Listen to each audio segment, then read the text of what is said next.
अनुच्छेद 2 में क्या है इसको भी समझ लीजिए। देखिए अनुच्छेद 2, अनुच्छेद 2 में क्या है, इसमें देखिए, इसमें एक बात बताई गई है अनुच्छेद 2 में कि नए राज्यों को भारत के संघ में शामिल करना।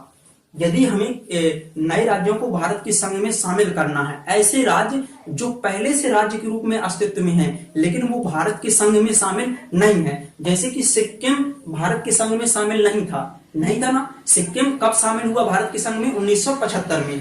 ठीक है, तो नए राज्यों का भारत के संघ में प्रवेश, यानी कि जो न्यू स्टेट है संघ में प्रवेश उनका, यानी कि नए राज्यों को भारत के संघ में शामिल किया जाएगा। जैसे सिक्किम पहले भारत का हिस्सा नहीं था तो 1975 में सिक्किम को भारत के संघ में शामिल कर लिया गया, तो अनुच्छेद 2 के तहत सिक्किम को भारत के संघ में शामिल किया गया। तो ये आपको इसमें इतना ही है आर्टिकल 2 में कि नए राज्यों का भारत के संघ में प्रवेश हो जाएगा। तो ये अनुच्छेद 2 में है। ठीक है, तो ये आप समझ चुके होंगे। अब देखिए आर्टिकल 3 में क्या है। आर्टिकल 3 में देखिए, आर्टिकल 3 में है, एक तो पहली बात है आर्टिकल 3 में राज्यों का नाम परिवर्तन। जैसे मान लीजिए कि किसी राज्य के नाम में परिवर्तन करना है तो हमें अनुच्छेद 3 में संशोधन करना पड़ेगा, यानी कि भाग 1 के अनुच्छेद 3 में संशोधन करना पड़ेगा, यानी कि राज्यों का नाम परिवर्तन, राज्यों का नाम परिवर्तन हो जाएगा।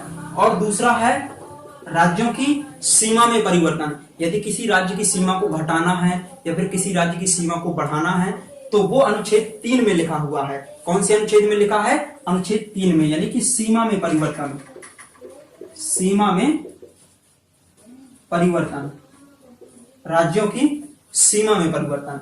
तो देखिए राज्यों के नाम में परिवर्तन, राज्यों की सीमा में परिवर्तन और इसके अलावा नए राज्यों का निर्माण करना। जैसे मान लीजिए कि कोई एक स्टेट है तो उसको 2 भाग में बांट दिया जाए और एक अलग राज्य का निर्माण कर दिया जाए। जैसे कि मान लीजिए कि महाराष्ट्र पहले जो मुंबई राज्य था, पहले मतलब आजादी के टाइम पर कौन सा स्टेट था? मुंबई। तो मुंबई राज्य को 1960 में 2 भागों में बांट दिया गया था, 2 भागों में, महाराष्ट्र और गुजरात, यानी कि भाषा के आधार पर इसको बांटा गया था, महाराष्ट्र और गुजरात। तो इसी तरह से जैसे आंध्र प्रदेश है तो उसको आंध्र प्रदेश को 2 भागों में बांट करके 2014 में तेलंगाना राज्य का निर्माण किया गया था। तो इसी तरह से नए राज्यों का निर्माण जो होता है, नए राज्यों का निर्माण, नए राज्यों का निर्माण कौन से अनुच्छेद में है? 3। तो देखिए अनुच्छेद 3 में 3 बातें बताई गई हैं, राज्यों का नाम परिवर्तन, राज्यों की सीमा में परिवर्तन और नए राज्यों का निर्माण। यहाँ पर देखिए नए राज्यों का संघ में प्रवेश था, मतलब इसमें ऐसे राज्य भारत के संघ में शामिल होंगे जो पहले भारत के हिस्सा नहीं रहे हैं और ये भारत के हिस्सा रहे हैं, लेकिन उन्हीं को एक नया नाम दिया गया, नया स्टेट बना दिया गया, तो उसकी संख्या बढ़ जाएगी। तो इस तरह से ये आर्टिकल 2 और 3 में यहाँ पर डिफरेंस समझ लीजिए। यहाँ पर नए राज्य संघ में प्रवेश होंगे, यानी कि वो पहले भारत का हिस्सा थे ही नहीं, और यहाँ पर क्या है कि ये भारत का हिस्सा थे लेकिन इनको अलग से राज्य बना दिया गया, किसी राज्य से काटकर। जैसे कि सन 2000 में 3 अलग राज्य बनाए गए थे, जैसे कि एमपी से अलग करके 1 नवंबर 2000 को, मध्य प्रदेश से अलग करके किसका निर्माण किया गया था? छत्तीसगढ़ का। 1 नवंबर सन 2000 मध्य प्रदेश से अलग करके छत्तीसगढ़ को बनाया गया था, और 9 नवंबर सन 2000 को यूपी से अलग करके उत्तराखंड को बनाया गया था।